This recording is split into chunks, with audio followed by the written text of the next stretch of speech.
right, we're 1 minute after the hour. Welcome everyone to our quarterly Defined webinar. Very excited to introduce our speaker today, Dr. Kathleen Hannan, neonatologist here at the Anschutz Medical Campus, as well as Assistant Professor of Pediatrics. While Kathleen wears many hats and does various types of scholarship and clinical work, today she'll be presenting on a really innovative model of care focused on transition from hospital to home for infants that require tube feeding. I think the comprehensive approach that's truly family-centered and family integrated is what makes Kathleen's program so innovative. And while at present it's only available here at Children's, as Kathleen will highlight, I think there is so much to be learned in adopting a care model that really considers what is better and easier for families than what is acceptable to the healthcare system. So I'll pass it over to Kathleen. Wonderful. Thanks, Susan. Thank you all so much for having me today. This is amongst my, as Susan said, I wear many different hats that do lots of different things, both in the neonatology world and my research world. And this is kind of a little bit of an overlap of many things and really came out of a passion of mine. And so it's something that's like the easiest thing I have to speak about. So I'm going to go through a little bit about our FEEDiN clinic. We call it the FEEDiN clinic. It stands for the Follow-up for Effective Infant Eating Development and Nutrition. No G, just FEEDiN clinic, and really how we have used, the families that we serve to kind of build the basis of this clinic. You feel free to stop me if you have questions in between. Otherwise, hopefully we'll have a little time at the end if we want to have a little discussion. All right, this worked a second ago. Come on. There we go. I don't have any disclosures today. You will see some adorable patient photos throughout this talk. These are all from our NICU Sunshine Committee. Of course, they've been used with permission, but thank you to the committee for taking all these cute pictures. So to start off, I want to talk about a situation that I found myself in. I believe I was even a fellow. That was something that was happening in our unit on a regular basis. It's kind of the tale of two babies. So baby A was born prematurely, was now close to her due date. She was getting ready to go home, but she couldn't quite get to full bottles, and she was still needing an NG tube. Baby B sounds like a very similar story. Was born prematurely, now close to her due date, can't quite get to full bottles, still needing an NG tube. But there were some additional details that made these two babies' care very different. Baby A, mom was a researcher on campus, dad was a lawyer, the family lived in Central Park, they were English speaking, and they actually came to us and said, hey, we've heard that some babies can go home with an NG tube. We are done with this NICU stay. We think we can handle it at home. We would love to do that. Baby B, mom works in a restaurant, dad's in construction. They're not able to be at bedside quite as often. They live about 2 hours away, and they're primarily Spanish speaking. This family didn't seem to have ever heard of a home NG tube, and the nurse actually advocated on behalf of the family, hey, would this baby be eligible to go home with an NG tube? And when we were presented with these two families at a time when we did not have any kind of standardization or any kind of program, we sent baby A home with an NG tube, and we kept baby B in the hospital for several more weeks until they got to full bottles and then discharged without a home NG tube. And I remember experiencing this even as a trainee, and just seeing this stark difference of babies that looked very similar, and really how we were providing care for babies in different families based on a lot of preconceived notions amongst our healthcare team about who is eligible and who is capable of caring for certain things. So that's a little bit of the background of where kind of my passion of this project came from. And I think that this kind of highlights a couple different questions and issues. Really the big question is, how do we best serve all of our families? But there's a lot of nuance to that, especially when we're talking about sending babies home with additional medical technology. The first thing is aligning with family goals, which throughout the process of this has been really eye-opening to me, that not all families have the same goals. So although many families, their goal is to get home as soon as possible, that is not the goal of all families. Some families want the least complicated care when they're home. Some want what is considered by the medical team to be the safest option. And really exploring what that is really is important for making the care plan going forward. Of course, equitably using our resources. So there is this balance of between getting babies out of the hospital a little bit sooner, decreasing hospital days, but potentially more intensive outpatient resource use. And how are we going to provide that same level of care when they're no longer in our ICU? We have a lot of wonderful pediatricians, family med providers throughout the state and beyond. But the reality is that most primary care providers are not trained or have a lot of experience with dealing with NICU infants who go home with NG tubes.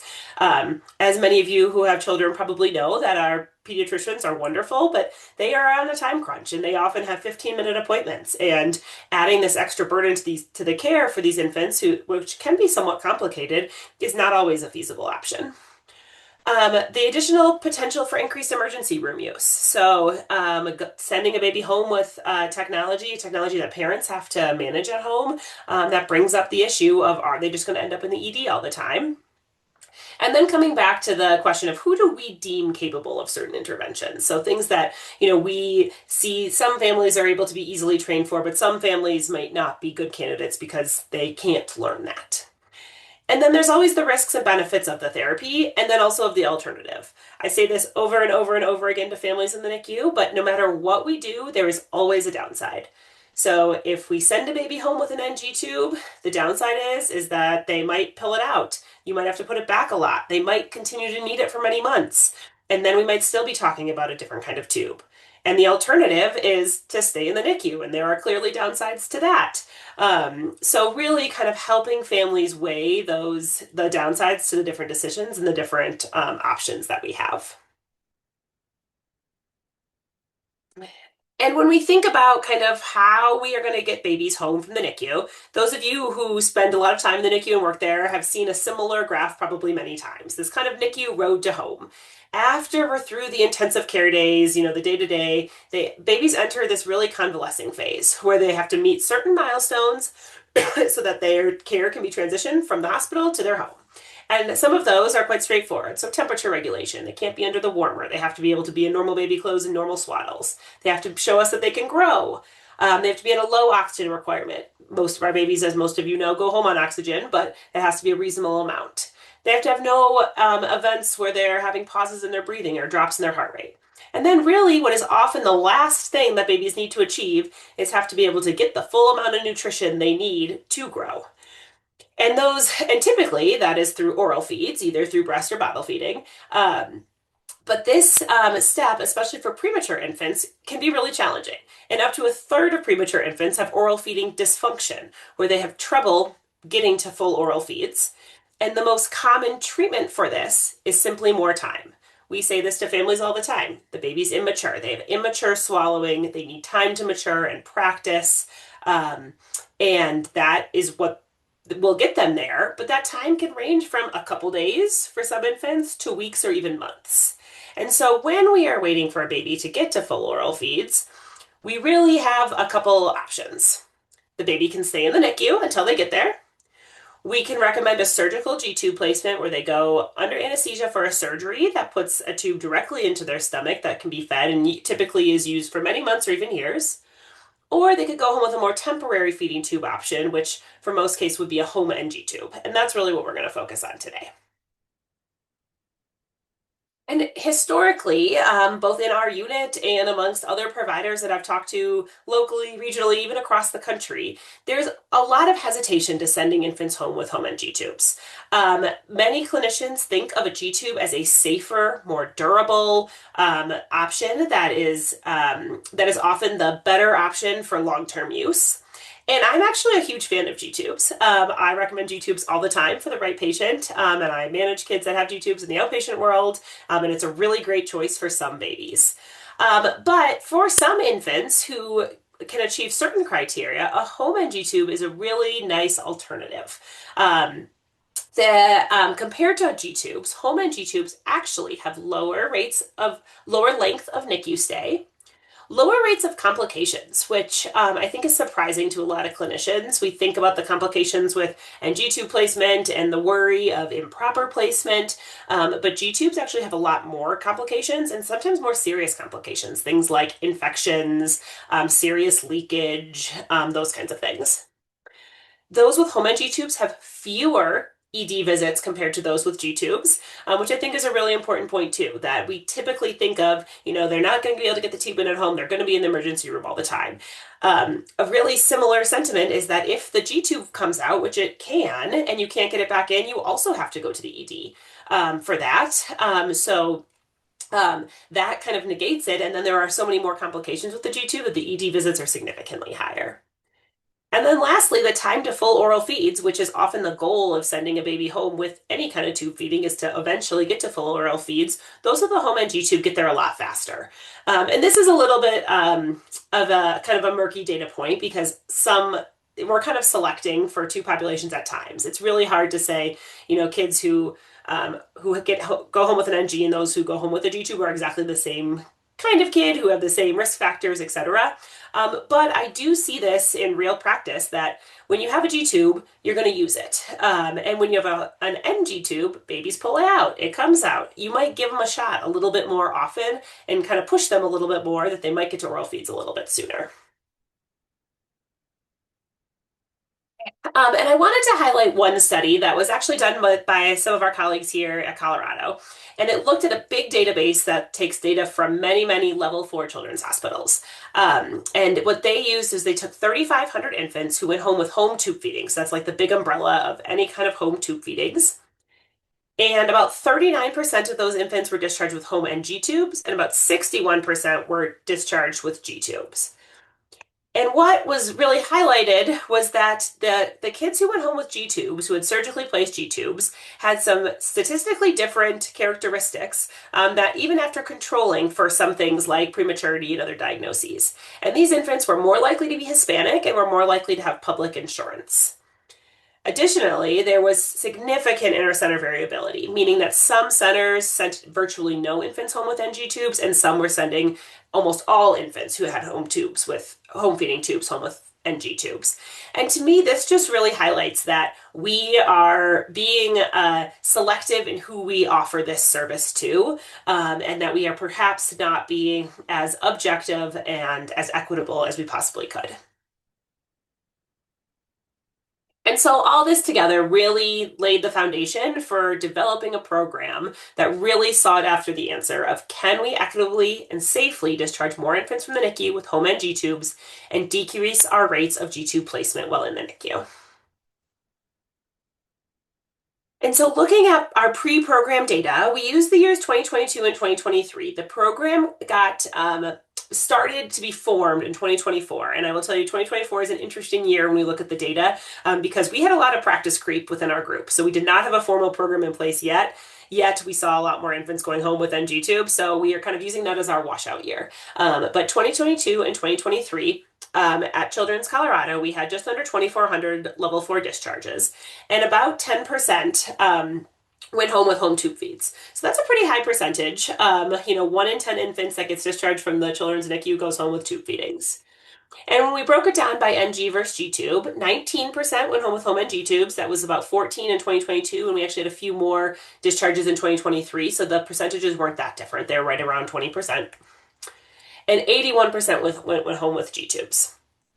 One other important fact with this is that 29% of those who went home with G tubes or home with NG tubes ended up needing a surgically placed G tube later on after their NICU stay. A subset of these babies were actually planned to have G tubes, so for some reason they weren't able to get it while they were in the NICU. Sometimes if you've had another abdominal surgery or there's some other limitation, the surgeons will say, we want you to go home and grow, and then we'll bring you back at another time. But we did have almost 1 in 3 who ended up with a G tube. And because of some of the hesitations I highlighted earlier, we really, as we were building this program, wanted to figure out what the inpatient providers who are discharging these patients, what they thought about this, why they weren't doing it more, and how could we address those concerns to make this a sustainable program. And so we surveyed a lot of people who work in the NICU. We had just over 100 respondents, and this spanned neonatologists, ped surgeons, who are the ones who put in surgical G tubes, fellows on both sides, our advanced practice providers, our dietitians, our feeding therapists, our bedside nurses, really a pretty diverse group. And we found some interesting results. So in our survey, 98% of those that were surveyed said that home NG feeds are safe and viable. But at the same time, only 81% said that they currently consider discharging infants with a home NG. So there's clearly a little bit of a disconnect there. People are saying, yeah, I think it's safe and viable, but I'm not doing it. And we really wanted to see why that disconnect existed. And a few things that were highlighted were one, that we didn't have objective criteria for eligibility, that the family education process wasn't clear to the clinicians who would be discharging these infants. And lastly, the one that was probably the most cited was an unknown or unclear follow-up plan. So they felt like it was not reasonable to send a baby home with an NG tube if we didn't know who was going to be managing this as an outpatient. And really taking this together, we said, this is really doable. This is something that we could definitely address. At the same time, we wanted to get the other side of the provider opinions and talk to our primary care providers from kind of the entire Colorado, Wyoming, even northern New Mexico region. So you see here kind of a heat map of respondents. We had just over 200 pediatric primary care providers. This included MDs, DOs, nurse practitioners, physician assistants, both pediatricians and family med docs, all of whom had had a baby who was discharged from our NICU in their practice at some point. And so we had a really great response, and we got some really good information from them. And similarly, we had a little bit of a disconnect. So 69% of outpatient providers accepted infants discharged with the home NG tube. And so this would be, our NICU provider calls a pediatrician, the parents identify a pediatrician. We call and say, hey, I'm getting ready to discharge this baby. They need to go home with an NG tube. Are you okay with that? And the provider would say, yeah, sure, I'm okay with that, 69% of the time. But then asked, do you feel comfortable? The percentage was much less. So 61% felt discomfort managing the tube at home after discharge. So 69% said they'd take them, but then almost all of those people said they're actually pretty uncomfortable managing it. It also isn't something that they do very often. So the median number of infants with a home NG that primary care providers cared for in the last year was just one. So they don't have a ton of experience. And the interest in a home NG program for more support was 74%, so almost all. And if we said that includes very and extremely interested, if we include moderately interested in that, that goes up to 96%. So really overwhelming interest in more support for this fairly rare occurrence, as our patients are so widespread across the Front Range, and not just Front Range, I guess, Western Slope, other places too. And so again, we brought together kind of on the clinician side, the different people involved, and really came up with the criteria that medically made the most sense to our multidisciplinary group. And this took a long time for us to decide on this. Different programs across the country do something similarly. Everyone does it a little bit differently, and everyone has their own criteria.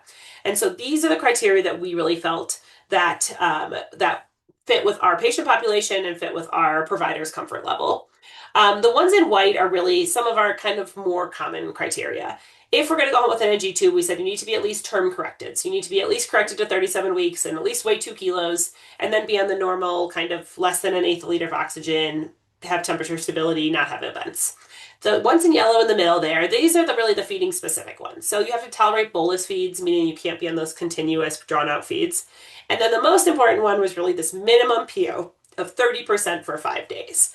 And the reason that we chose this 30% kind of threshold was that 30% means that if a baby is taking somewhere around 30% of their daily amount of milk by mouth, that means they're taking, if they're supposed to be taking 2 ounces every 3 hours, and they're taking 45 mils of that, oh, sorry, that's bad math. 20 mils of that by mouth every time, and the rest is going through the tube. If they pull out the tube at 2 a.m. and everyone is exhausted and they can't, parents have been trained, but they can't get it back in, that baby can still take some PO and stay safe for the next 4 to 8 hours until it is waking hours, and then get in with their pediatrician and those kinds of things. So we are only a telehealth clinic. We are only available to help during business hours. So this was an important thing for us to say, like, this gives us some kind of lower floor that even if a tube is out, we feel like most of the time babies can be safe to be seen the next day. And now I'm going to spend a little bit of time on kind of some key program details, both that we kind of developed in the program and then that we have adapted with the help of our families over the first 7 months of the program. So we went live in May, the very end of May. So we just completed 7 months of having the program out there, and we've made a lot of little tweaks along the way. The basis has stayed the same, but we've had to kind of work through things in real time, which has been both fun and actually really rewarding that we can change something quickly and then the families give us immediate feedback. So the first thing in this program is that we now have an electronic medical record generated identification report. So every week I go through and I generate a report, and it gives me a list of all the babies in the NICU who are currently admitted who meet the minimum criteria. So they have to be 37 weeks, they have to be taking 30%, they have to be at least 2 kilos, they have to be on less than an eighth liter of oxygen. And so if you hit those criteria, and then do a very quick chart review, make sure that there isn't anything else that would eliminate eligibility for the program. For instance, we had a baby recently who can't have tubes in their nose and they can only have tubes in their mouth. And unfortunately, that is just higher risk and not something that would fit within this program. So although they hit the other criteria, I saw that and I said that patient I already know is not eligible. But having this identification report, it then triggers a message that goes to the primary team. The message says something along the lines of, patient baby blue has been identified as an infant who may be eligible for the NICU feeding clinic for home NG. If you as the primary team agree, please see our department-specific resource for next steps and how to enroll them. And it's really a take it or leave it message. It's a way that we want the primary team to not be like, oh, I didn't even realize this baby was eligible 3 weeks ago, so that they have it on their radar that this baby is eligible, and then they can work with the bedside nurse and the feeding therapist in the family to determine if this is the right fit for them. One of the things I've learned in this course of this program is that this is not right for every family. And some of our families really surprise us. Some that I think are going to be like, the second we offer this, they want it. And I've had families who've looked at me and said, oh no, I have no interest in managing that at home. That totally freaks me out. I will stay here until they can feed fully by mouth. And that's completely fine, but we just want to be sure that this is a thing that is offered in a more equitable fashion. The next thing that's been really key for this is really the in-person engagement that we have with our families for enrollment. So we have a nurse care coordinator. Her name's Anna, and she's wonderful. And once we've identified them, the team has agreed, the family has agreed that they want to do this, we then do in-person enrollment. So it's a fully telehealth clinic, but the initial step is in person. And I think that this has been really key for kind of our buy-in and our engagement with the program. So our nurse care coordinator goes and meets with the family in person in the NICU, goes over what the clinic is, how to do it, helps the family download the app on their smart device, schedules their first appointment, sitting there with them so they know when it's going to be, gets them really completely set up. And then once they're discharged, then they already have a name and a face that they have a contact for. The other thing is that we've found that our families really, really appreciate the contact back to the NICU. So the fact that I am a neonatologist, and even if I didn't specifically care for their baby, they know that I worked in the NICU that their baby was in. And that to them is a huge source of trust and gives them a place to ask a lot of questions that they don't necessarily know where they go. And although we try to keep it fairly focused on feeding and nutrition. Often other little things come up, and we become a really nice resource for the families to talk about a lot of things after they go home. The next part is really the kind of the key to this program, which is our remote patient management. So this, and I'll show you in the next slide kind of what it looks like on a family side, but this is where the families really take over the care of their baby. So they go home and they run a little mini NICU at home. So they have an app, and every time the baby feeds, they put in how much they feed by mouth and how much by tube. They also have a Bluetooth scale that is integrated with the app that they can weigh their baby at the intervals that we deem as a team is necessary. They put the baby on the scale, the weight automatically goes all the way back to Epic for us to monitor. And they're able to see the kind of tracking real time as we are. So they put this data in, and then I look at it on a daily basis and see kind of where we're at with our percentages, if we're going up and down. And I think in the world of technology and phone use and those things, like a lot of our families, even who don't have tubes, are using some kind of non-medical app to do something like this. It's a really hard transition to go from like those little tiny milliliter details in the NICU to just totally free for all at home. And this is a HIPAA compliant, integrated with Epic way for families to really track closely and allow us to follow along as well. We have some kind of guardrails in place where if the PO drops by a certain percentage, if the weight drops, if it increases by a certain percentage, like they're getting close to being at full oral feeds, that triggers an alert to Anna, our care coordinator, and myself, and that triggers us to reach out and say, hey, what's going on? I see that, we were taking 60% yesterday and today we're down to 25. Like, is there something we can help troubleshoot? Is it just a bad day? Like, what's happening? And so I think that also helps us get them to the full oral feeds a little bit sooner when we're able to see, hey, I see you've been creeping up. I think it's time to try. So that's really the crux of the program. And then lastly, the other thing that really we say from the beginning is that this is a temporary support, and that if we're still needing this tube, the home NG tube, at 3 months, that's when we would recommend a G tube. And I think having that discussion really upfront, either before they even leave the NICU for some babies or in those first couple weeks, saying, this is where the program kind of ends. And then if you still need it, really a recommendation would be a G tube. If the time comes for some families, it makes it a lot easier. They know that that is a possibility. They know that that is kind of what's out there, and it's not like it's sprung on them like, you have failed, you must do this. It's like, nope, the baby has shown us what they need longer term, and it's not a failure, it's just what they need. And so this is just a screenshot of what a little bit of the app looks like for the family. So you see here, they can click feeding, they can click output, they put wet and dirty diapers in there, they put in the weights, and then they can add additional notes too. So for feeds, they might put a note that says, had a spit up 10 minutes after, or they might say, did awesome, took a full bottle in 12 minutes. They can put breastfeeding in there. And then we have them put notes like those little things in there, but anything that they really want a response for, we have them separately message us through by charts that we can truly kind of address any issues.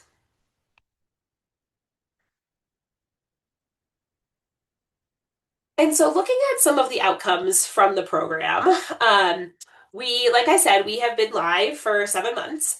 And so far, we've had 24 infants who have been enrolled. If you recall, we had just about an average of about 20 infants back in 2022 and 2023. And so in 7 months, having 24, this puts us on track for about an 86% increase in sending babies home with NG tubes. We have 6 who are currently enrolled, and we have 18 graduates. And 6 currently enrolled is pretty normal. We typically have between 4 and 6 enrolled at one time. And of our graduates, 16 have achieved full oral feeding, including one who I always like to highlight, who was a 24-weeker who ended up being exclusively direct breastfed.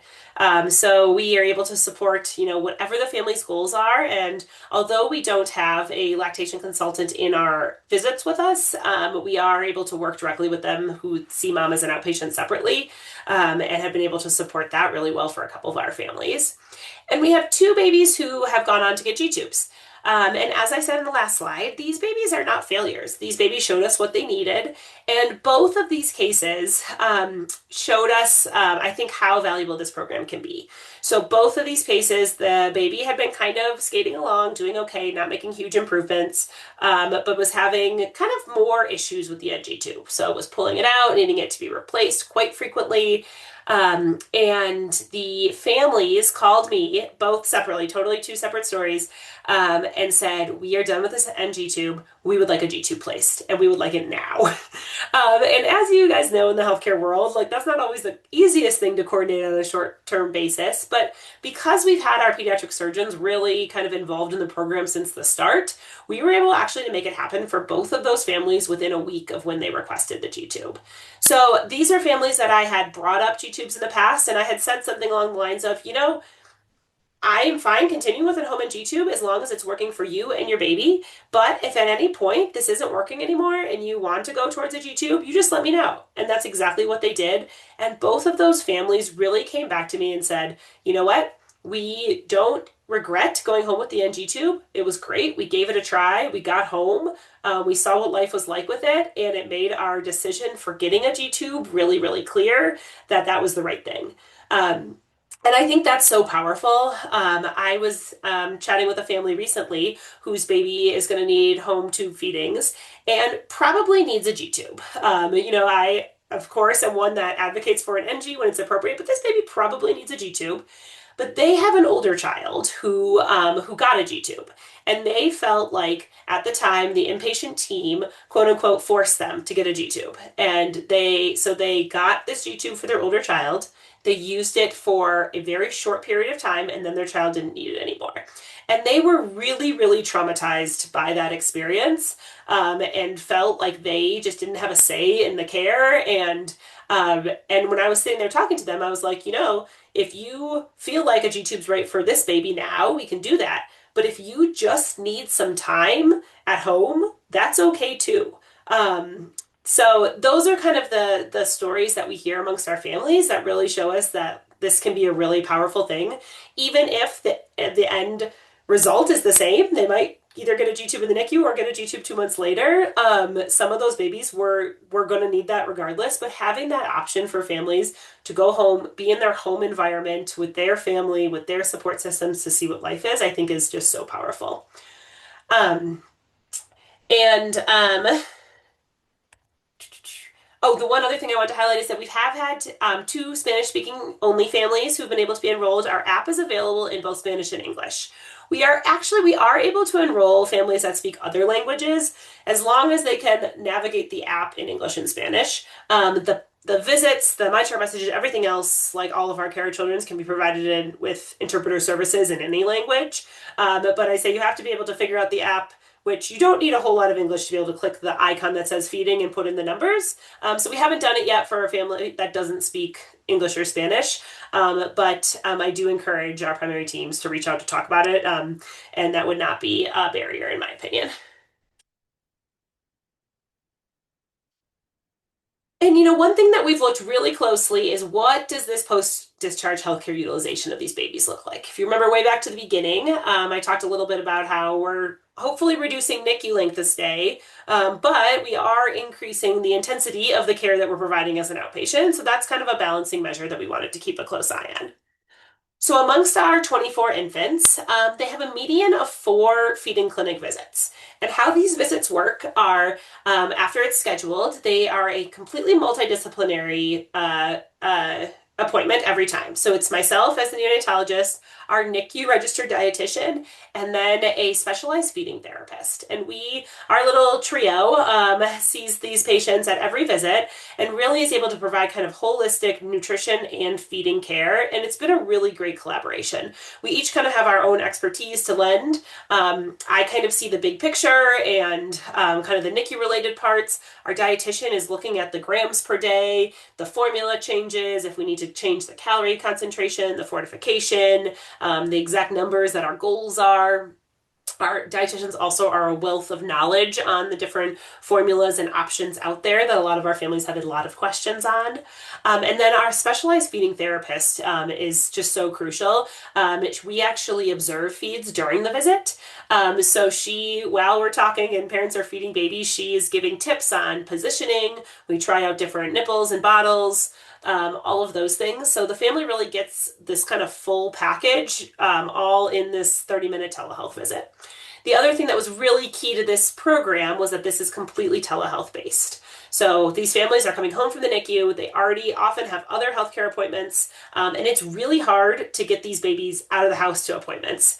And if you're going home with an NG tube, we want to see you pretty frequently. So when you first are discharged, we see you within 1 to 2 weeks, and then we see you every 1 to 2 weeks for a visit. And if you're going to have it for longer, sometimes we're able to space that to every 2 to 3 weeks, but it's still quite frequent. And this is in addition to going to see your normal pediatrician and in addition to any other specialists you need to see. So it's a lot. And having a completely telehealth option has really, I think, been a game changer for our families. They just have to set up a phone or a computer and they are in the comfort of their own home. They can hop on. We have really flexible appointment times. That was one thing that after the first kind of patient or two, they're like, the times that were available didn't line up with our feeding times at all. And we wanted to be able to feed on the visit. So we were able to actually shift all of our times to be a little bit more spread out so that families could find a time that corresponded with a feeding time. But those that are actually enrolled end up seeing us on average about, actually it's a median of 4 times with the multidisciplinary team. And this ranges from 1 to up to our kiddo who's in the longest, who saw us 10 times. And the kids that see us 1 time, that is just fine with me. We have had a few babies who have gone home with an NG tube and have pulled it out or had it removed before they even saw us in our first visit. In those cases, they contacted us. We looked at their numbers. We said, hey, let's give this a shot. We'll check in. And the weights look good and everything else. And we saw them. We gave them some anticipatory guidance and we graduated them there. And I think that's a huge success. I've heard from some of the clinician side, like, isn't this a lot of work to go through to get them the equipment, to get them home with this, to set them up with you, for them to only need the NG tube at home for, 4 days? And my response to that is, even if that corresponds to 4 days that less in the NICU, which it probably doesn't, it probably corresponds to more like 7 to 10 days less than the NICU because we would take the tube out and then want to watch them for a few days. But even if it is 4 to 7 days less than the NICU, to some families, 4 to 7 days is huge. So for some families, that is 15% of their parental leave that they could take with their baby at home instead of being in the hospital. So to me, I don't mind the extra burden of having more patients enrolled and having more kind of the logistical side on our end, even if it's a short period of time, if it means that it aligns with the family's goals to get home sooner. And that's been one of the, I think, biggest culture shifts in our NICU is really saying, you know what, even if this is only saving a week of hospitalization, even if they could have gotten there in a week, it still might be worth it. The median number of days enrolled for our patients is 42. And then the other balancing measure we really wanted to track closely was unplanned readmissions and ED visits. So for ED visits, amongst our 24 babies, we've had 2 total ED visits. One was for a baby who the family went to check the NG placement and the pH paper was not reading properly. They tried to troubleshoot it and they couldn't get it to say for sure it was in the right place. So per our protocol, the last step was to go to the emergency room and have it verified. They went to our South Campus ED. They got an x-ray. It was in the right spot. They went home. Everything was fine.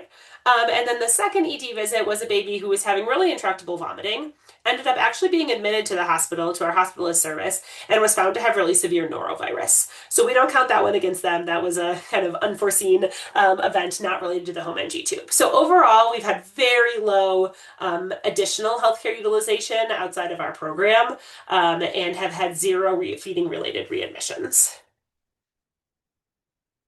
And the last thing I'm going to talk about a little bit is how our families have responded. So 100% said they would recommend this clinic to other families.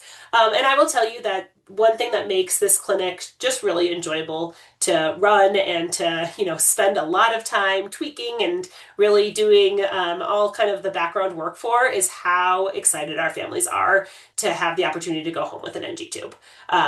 So 100% said they would recommend the clinic to other families, but I will say that they have given us plenty of feedback that the clinic is not perfect, and we know that.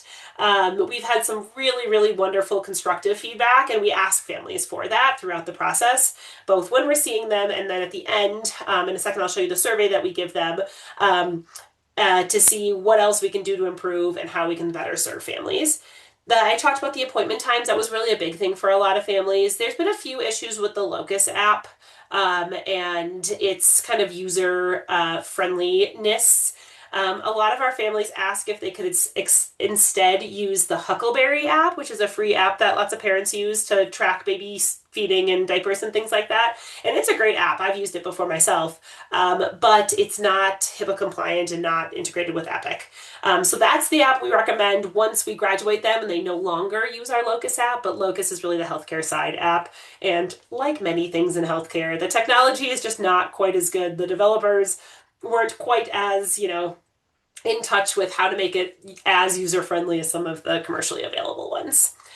Um, but I would say, I would just really echo that so many of our families say that going home and having those extra days working on feeding at home instead of sitting in the NICU was really priceless. um, our families do fill out a survey at the end. I will say that they all tell me they're going to fill it out and they all tell me they're excited to fill it out, and we've had fairly low actual completion. So only about, I think we're up to 10 or 15% of our graduated families have actually filled out our survey. And it makes us feel good, but it doesn't give us a whole lot of constructive feedback in this way. We get a lot more from just talking to them. So these are the questions that we asked. It's pretty brief. It's 6 questions. The feeding clinic helped me feel more comfortable leaving the hospital. It made me more confident providing care at home. It makes it easy to submit measurements. I'm satisfied with my care team. I would recommend. And then is there anything else you want to share? And for the first 5 questions, we've so far had 100% who have said strongly agree, and no one has had anything else they want to share. So we're still working on how we can, really kind of more systematically collect feedback. But, we know these families really well. They're in their program for a while. We see them. We see them frequently on telehealth, so they give us a lot of real-time feedback, which has been really helpful. They have given us a few family quotes that we use in some of our programs. And I think that these just really highlight the overall sentiment. Just thank you so much. I truly appreciate all that you do. I know this program wasn't created just for me, but I'm incredibly grateful for the impact it's had on me and my family. This program let us get home. Thank you. And this was from a recent mom. She said she literally cried when she learned about the program. Having the support to go home sooner from the NICU-to-Home NG was huge for us. So, like I said, although it's not for every family, those families that really are just ready to be home and are just working on feeding, it's such a wonderful option. To conclude, a few of the things that I have taken as takeaways in our infancy of this program and as we continue to expand, hopefully, is that the inpatient outpatient clinicians really desired that robust follow-up for high-risk infants. We're currently in the process of actually going to resurvey our providers to see kind of how they feel the program is going. Anecdotally on the unit, there's still been a lot of excitement. There's just a lot of really positive movement with it. So, but I'm hopeful that if there's other things that people have seen that we could continue to improve, we'll be able to get that feedback. The second thing is that the multidisciplinary team has really been huge to ensure growth and development during this RPM, which is remote patient management. Really having the expertise of multiple people, all with a strong NICU background, I think has been what has really helped us get the babies to, continue to succeed, whether that is getting to full oral feeds or figuring out what they need for their long-term use. And then ongoing attention to equity and resource utilization is critical. I think it's easy to, let some of those kind of systematic reviews kind of go by the wayside and just kind of make this practice. But I do think, especially in our unit I'm still sending out messages to clearly eligible patients who the team hasn't even considered yet.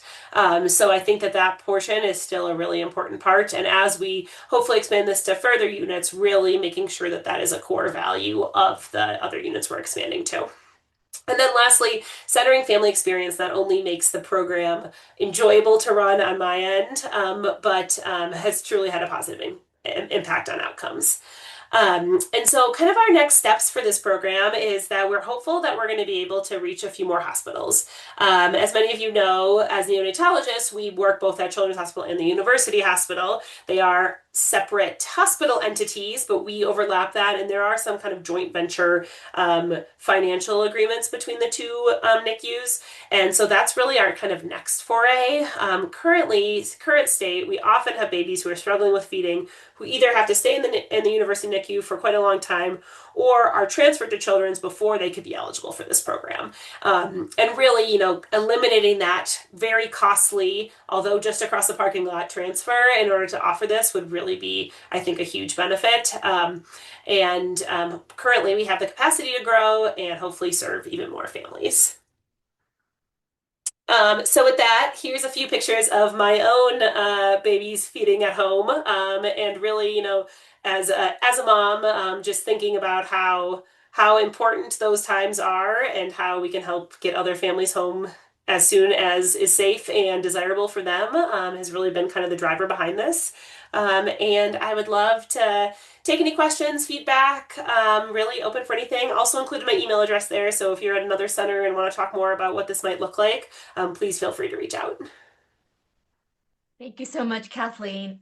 I've heard bits and pieces of this talk in the past, but it's always amazing. I can't think of a program that exists at present that is so family centered and is oriented toward parent preferred outcomes.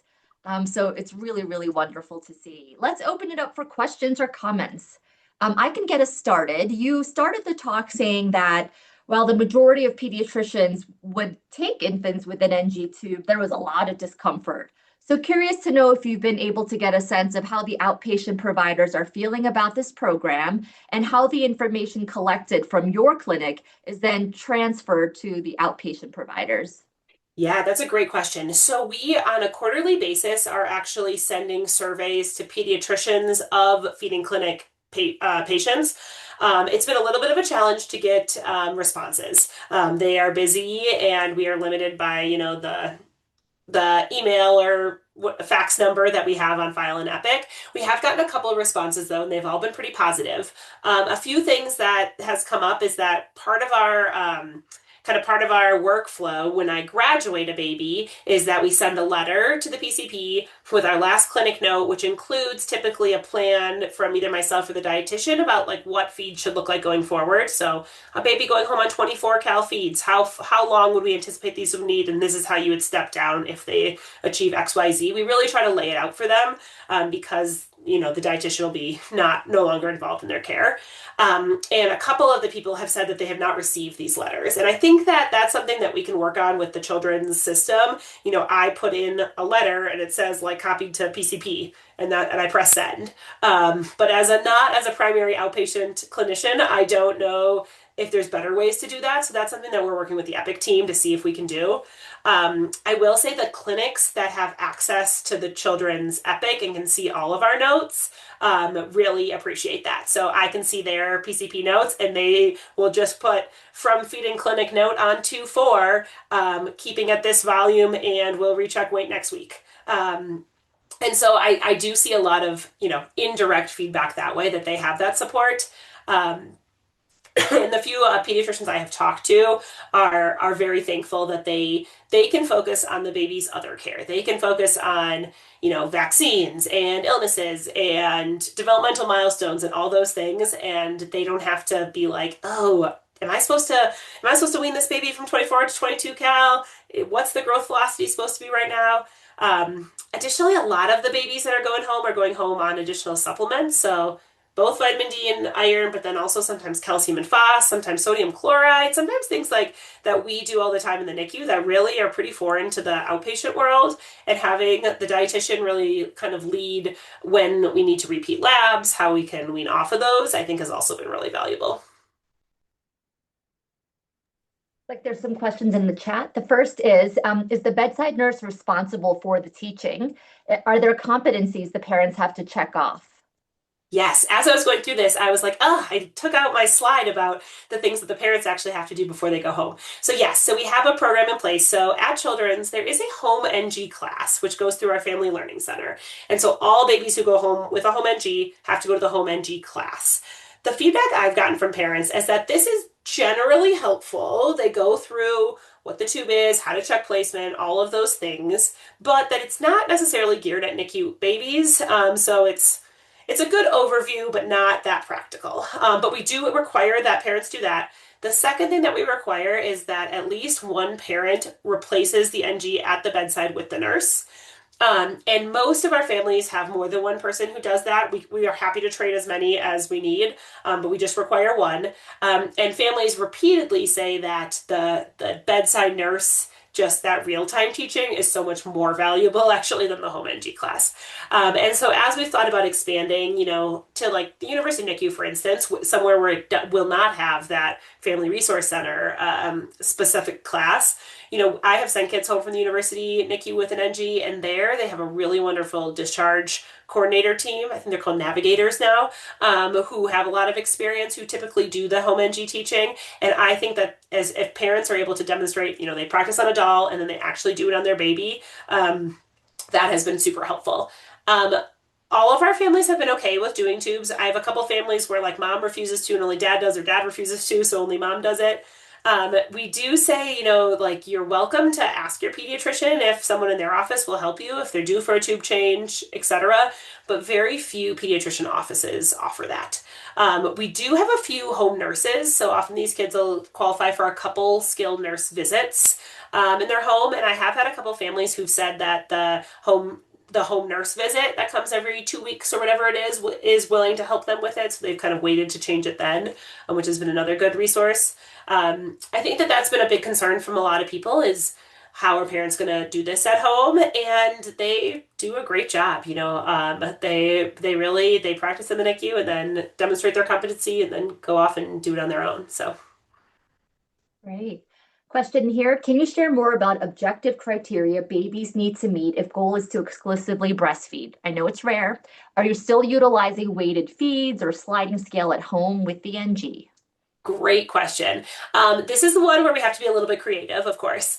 So I typically, although they have a home scale, I typically do not recommend ACPC weights at home. As you likely know, the ACPC weights in the NICU are challenging enough, and having parents do it at home is just pretty complicated. So we typically like them to see a lactation consultant and do a weighted feed with them so we get some kind of idea. And then it depends a little bit on the family. So if this is a fourth time breastfeeding mom who knows if baby's getting a good feed or not, that's the easy case.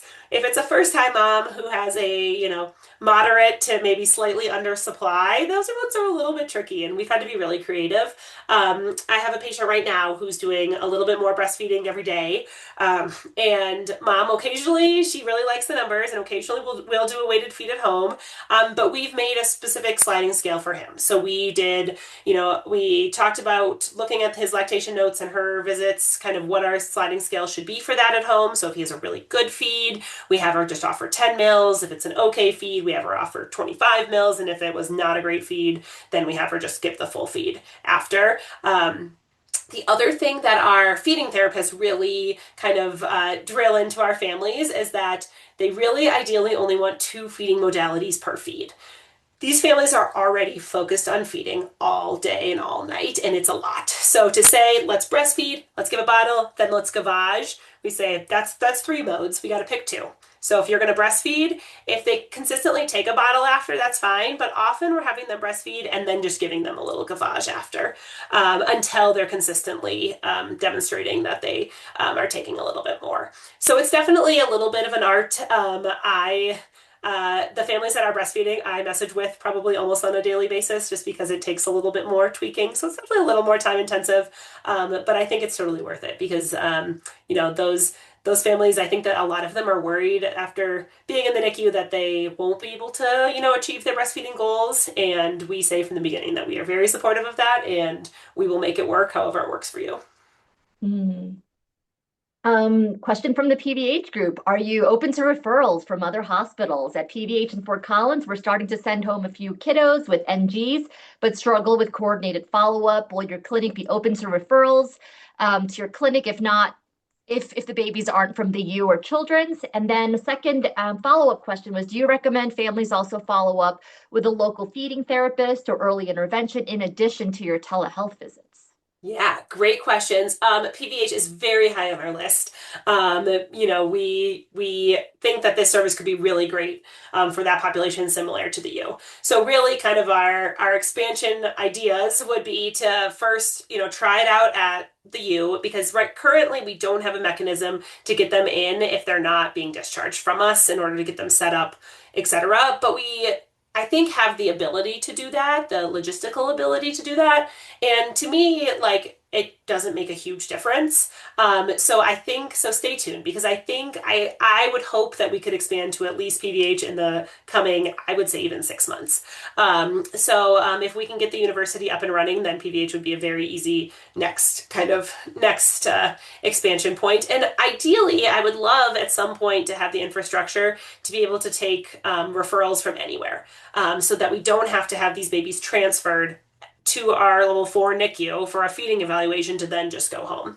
I think the tricky thing about kind of fully opening it up is that we want to ensure that the families are getting adequate and kind of consistent education. And the other thing is that really right now, our feeding therapists are such a crucial part of the evaluation process.